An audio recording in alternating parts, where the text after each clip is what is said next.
हरतालिका तीज के 2 दिन बाद और गणेश चतुर्थी के 1 दिन बाद ऋषि पंचमी मनाई जाती है। भाद्रपद मास के शुक्ल पक्ष की पंचमी के दिन ऋषि पंचमी का व्रत किया जाता है। ऋषि पंचमी कोई त्योहार नहीं है। इस दिन किसी भगवान की पूजा नहीं की जाती है, बल्कि 7 ऋषियों की पूजा अर्चना की जाती है। ये व्रत महिलाओं के लिए अटल सौभाग्यवती व्रत माना जाता है। इस व्रत को रखने से महिलाएं रजस्वला दोष से मुक्ति हो जाती हैं। मान्यता के अनुसार ऐसा माना जाता है कि अगर महिलाएं ऋषि पंचमी के व्रत के दौरान गंगा स्नान कर लें तो उनका फल कई 100 गुना बढ़ जाता है। कहते हैं अगर ऋषि पंचमी के व्रत को पूरी श्रद्धा के साथ किया जाए तो जीवन के सभी दुख दूर हो जाते हैं। इस दिन विधि पूर्वक व्रत किया जाता है, ऋषियों की पूजा अर्चना की जाती है और व्रत कथा पढ़ी या सुनी जाती है और मंत्रों का उच्चारण भी किया जाता है। तो आइए सुनते हैं ऋषि पंचमी की कथा। सतयुग में विदर्भ नगरी में सेनजीत नामक राजा रहते थे। वह ऋषियों के समान थे। उन्हीं के राज्य में एक कृषक सुमित्र था। उसकी पत्नी जयश्री अत्यंत पतिव्रता थी। एक समय वर्षा ऋतु में जब उसकी पत्नी खेती के कामों में लगी हुई थी तो वह रजस्वला हो गई। उसको रजस्वला होने का पता लग गया, फिर भी वह घर के कामों में लगी रही। कुछ समय बाद वह दोनों स्त्री पुरुष अपनी अपनी आयु भोग कर मृत्यु को प्राप्त हुए।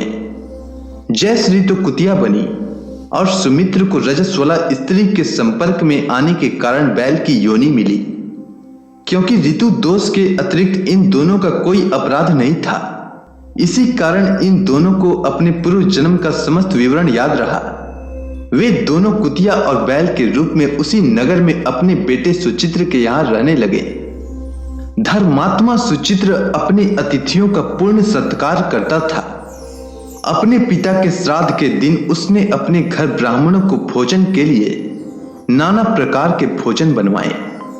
जब उसकी स्त्री किसी काम के लिए रसोई से बाहर गई हुई थी तो एक सर्प ने रसोई की खीर के बर्तन में विष वमन कर दिया।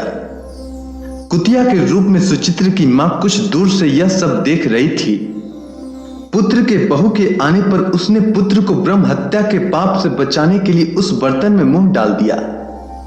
सुचित्र की पत्नी चंद्रवती से कुतिया का यह कृत्य देखा न गया और उसने चूल्हे में से जलती लकड़ी निकालकर कुतिया को मारी। बेचारी कुतिया मार खाकर इधर उधर भागने लगी।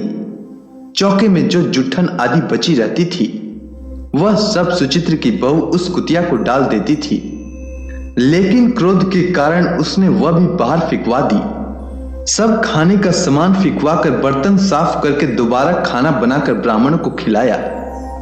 रात्रि के समय भूख से व्याकुल होकर वह कुतिया बैल के रूप में रह रहे अपने पूर्व पति के पास आकर बोली, हे स्वामी, आज तो मैं भूख से मरी जा रही हूं। वैसे तो मेरा पुत्र मुझे रोज खाने देता था, लेकिन आज मुझे कुछ नहीं मिला। सांप की विष वाले खीर के बर्तन को अनेक ब्रह्म हत्या के भय से छूकर उनके न खाने योग्य कर दिया था। इसी कारण उसकी बहू ने मुझे मारा और खाने को कुछ भी नहीं दिया।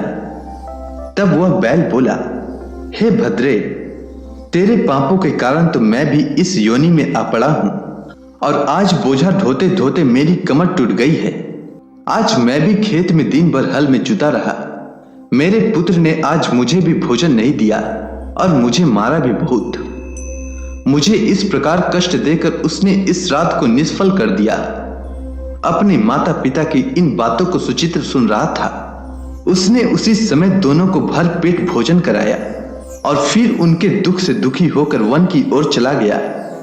वन में जाकर ऋषियों से पूछा कि मेरे माता पिता किन कर्मों के कारण इन नीच योनियों को प्राप्त हुए हैं और अब किस प्रकार से इनको छुटकारा मिल सकता है। तब सर्वोत्तमा ऋषि बोले, तुम इनकी मुक्ति के लिए पत्नी सहित ऋषि पंचमी का व्रत धारण करो तथा उसका फल अपने माता पिता को दो। भाद्रपद महीने की शुक्ल पंचमी को मुख शुद्ध करके मध्याह्न में नदी के पवित्र जल में स्नान करना और नए रेशमी कपड़े पहनकर अरुंधति सहित सप्त ऋषियों का पूजन करना। इतना सुनकर सुचित्र अपने घर लौट आया और अपनी पत्नी सहित विधि विधान से पूजन व्रत किया। उसके पुण्य से माता पिता दोनों पशु योनियों से छूट गए। इसलिए जो महिला श्रद्धा पूर्वक ऋषि पंचमी का व्रत करती हैं, वह समस्त सांसारिक सुखों को भोग कर अंत में वैकुंठ को जाती हैं। भविष्य पुराण के अनुसार एक उत्तक नामक ब्राह्मण अपनी पत्नी सुशीला के साथ रहता था। उसके एक पुत्र और पुत्री थी। दोनों ही विवाह योग्य थे। पुत्री का विवाह उत्तक ब्राह्मण ने सुयोग्य वर के साथ कर दिया, लेकिन कुछ ही दिनों के बाद उसके पति की अकाल मृत्यु हो गई। इसके बाद उसकी पुत्री मायके वापस आ गई। एक दिन विधवा पुत्री अकेले सो रही थी। तभी उसकी मां ने देखा कि पुत्री के शरीर पर कीड़े उत्पन्न हो रहे हैं। अपनी पुत्री का ऐसा हाल देखकर उत्तक की पत्नी व्यथित हो गई। वह अपनी पुत्री को पति उत्तक के पास लेकर आई और बेटी की हालत दिखाते हुए बोली, हे प्राणनाथ, मेरी साध्वी बेटी की एक गति कैसे हुई? उत्तक ब्राह्मण ने ध्यान लगाने के बाद देखा कि पूर्व जन्म में उनकी पुत्री ब्राह्मण की पुत्री थी, लेकिन रजस्वला के दौरान उसने पूजा के बर्तन छू लिए थे और इस पाप से मुक्ति के लिए ऋषि पंचमी का व्रत भी नहीं किया था।